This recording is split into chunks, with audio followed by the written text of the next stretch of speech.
up? It's your boy Kalawits TV na naman para sa isa na namang useless video. For today's video guys, maiksi lang to. Papakita ko lang sa inyo ang aming ginagawa ngayon sa loading operation here at Port Hedland, Australia. Mga ka-hookers, nakikita nyo kung tawagin yan. Ayan yung loader namin. So ayan yung nagbibigay ng kargada sa amin. Kung nakikita nyo guys, ito yung kargada namin. Ayan, yan.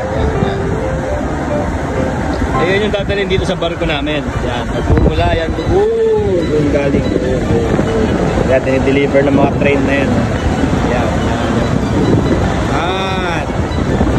Tapos guys, ito, yan. Ayan na mismo yung loader namin. Yan.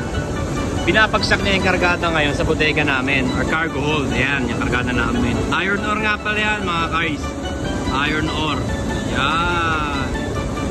So guys, hindi ko pwedeng ipakita sa inyo yung loob ng bodega na kinakargahan ngayon dahil baka pagalitan tayo at bawal tayong pumwesto ron habang may loader doon.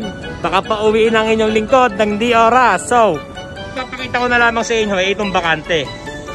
Yan. Ganito yung itsura ng cargo hold namin. Yan.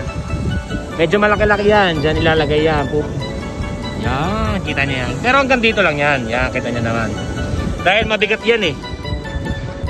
Hindi siya pwedeng punuin gaya ng coal. Dahil magaan lang ang coal. Ang iron ore medyo mabigat. Hindi pala medyo. Sobrang bigat. Kalahati lang yan. Lulubog na yung barko sa lahat ng bodega na to. Anyway, siyam na bodega nga pala kami. Cape size kami. Tignan nyo, daming barko sa paligid. Yaman ng puwertong to. Diba? Nes! Yun mga ka-hookers, that's all for today. It's your boy Kalawits TV again. Signing off. Peace out. Peace.